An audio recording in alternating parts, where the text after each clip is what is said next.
Welcome to Live Doctors, everyone. I'm your host, Andrew David Schiller, and we're fortunate today to be with Dr. Robert Stein from the Cleveland Clinic in Cleveland, Ohio. Dr. Stein is an associate professor of urologic surgery and the co-director of the robotic surgery program.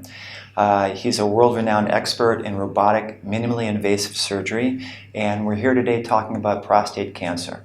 Dr. Stein, welcome. Thanks for being with us. Thank you for having me. Sure. So maybe we could start by you telling our audience a little bit about prostate cancer and what it is. Okay. Prostate cancer is the most common cancer among men, and in America, 1 out of every 6 men eventually will develop prostate cancer. It's an extremely common cancer. I see. And now, common, does that mean it's very dangerous to most people, or how worried should people be when they hear about that? Prostate cancer can be very aggressive, and it can have or can cause death. It can cause metastatic disease or spread. It can cause pain, especially bone pain.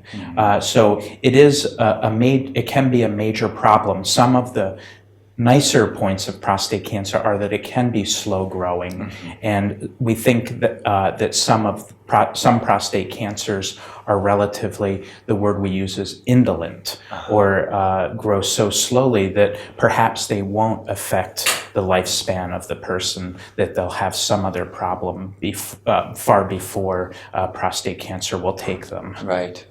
It's one of the challenges with prostate cancer because it is difficult to determine which cancers we have to take care of and which cancers perhaps we don't really need to treat, and therefore won't give them a problem in the future. Okay, thanks very much. So the next question would be, who tends to get prostate cancer? Are there particular groups of people in which it's more common? Are there groups of people in which more serious cancers are more common and less serious cancers are more common? Yes. So in general, all men can develop prostate cancer, but especially African American men, it is more common for them to develop prostate cancer, and actually they tend to have more aggressive forms of prostate cancer. So we do historically start screening earlier in African American men. Yes.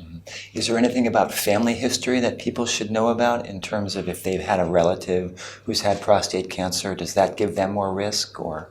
Yes.